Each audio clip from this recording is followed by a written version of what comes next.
for climate change mitigation type of result-based interventions, which is mostly about carbon sequestration or reducing greenhouse gas emissions. We've also looked at examples in the CAP, examples outside of the CAP, and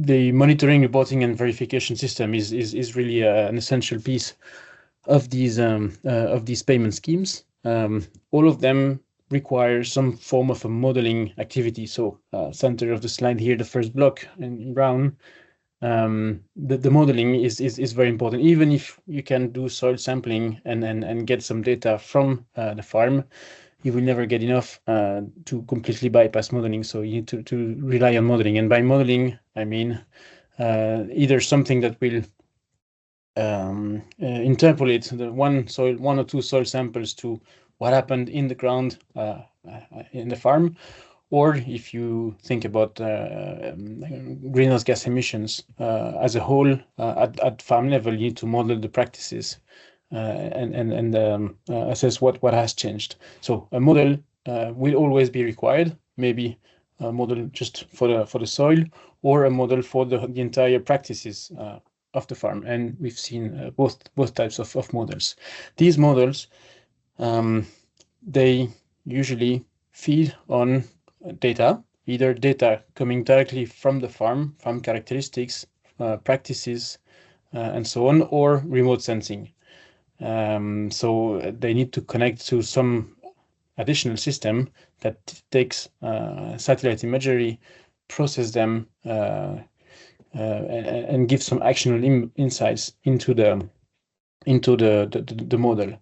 And with that information, the model is used to establish the baseline. What is the situation in terms of either carbon in the ground or level of greenhouse gas emissions in the farm? So baseline, and then model what will be achieved with the planned practices, and then in the third or later on also verify what has happened to validate the results.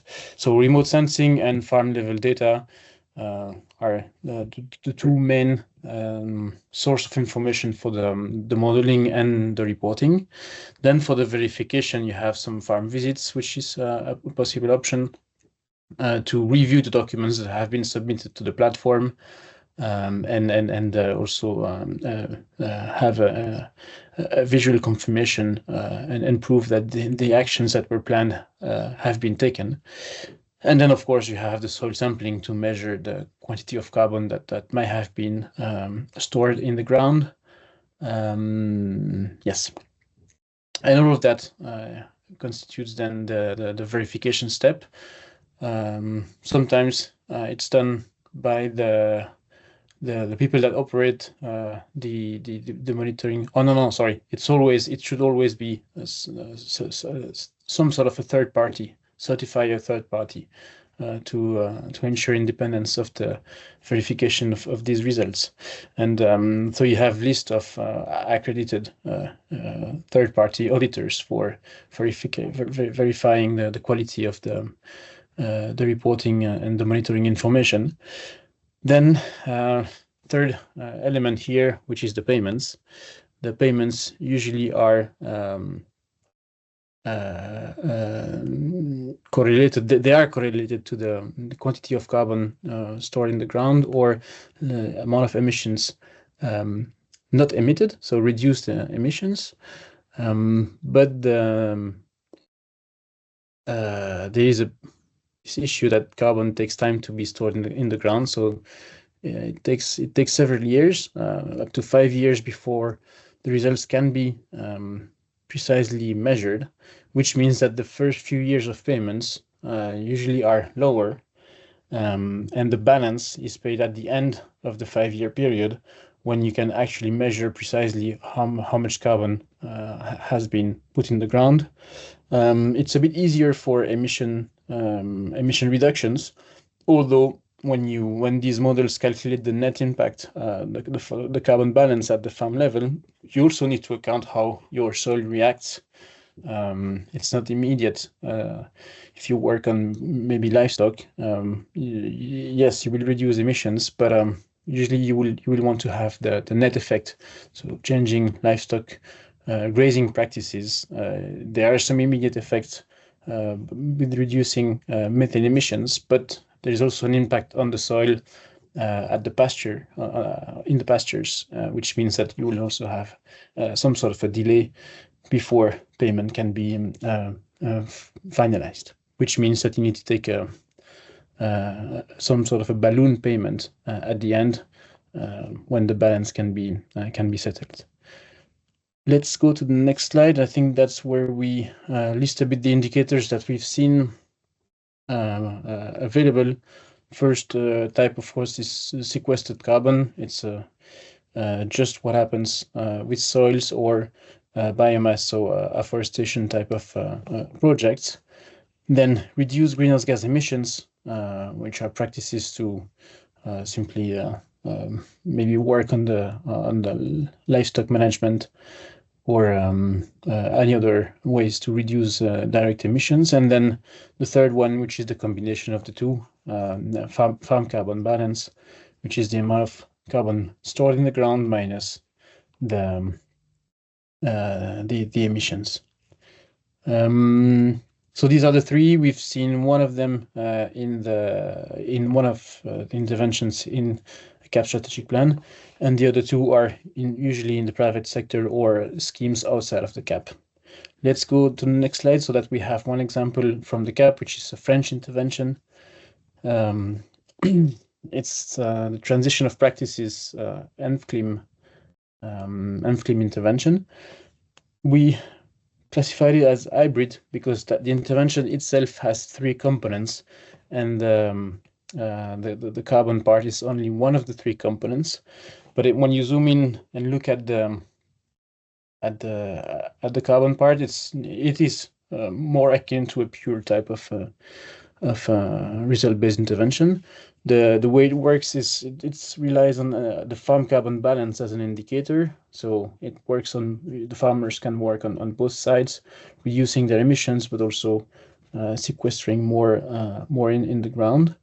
And the way the MRV tools that are used is based on the modeling tools for farm practices and a bit of soil sampling and data capture at farm level with third-party certification. We haven't seen remote sensing in this one. And then the payment rate, it's a flat rate. So if the farm is able to improve by 15% that farm carbon balance, then the payment is triggered. So it's not really a continuous level. And yes, one last point: that 15% has been determined by looking at the potential for improvement in terms of farm carbon balance across similar farms in France. And that study also looked at the practices that these pilot farms had to implement, and they were able to gather some cost information, which was then used to set the lump sum, the level of the lump sum that would be associated to triggering the payment, and with the idea to only pay for the cost and income organ. So there was a study behind that unit amount definition. So that's it for the example in France. There's one more slide that lists a lot of examples in the private sector or other type of schemes. The main point here is to attract your attention on the fact that there are a lot of activities or examples outside of the CAP. So when planning or evaluating such an intervention, working on carbon or greenhouse gas emissions, one would have to really think why it's needed, how will it combine and interact with the other initiatives outside of the CAP, and yeah, that's the first point. And then maybe one other element, which would be the maintenance,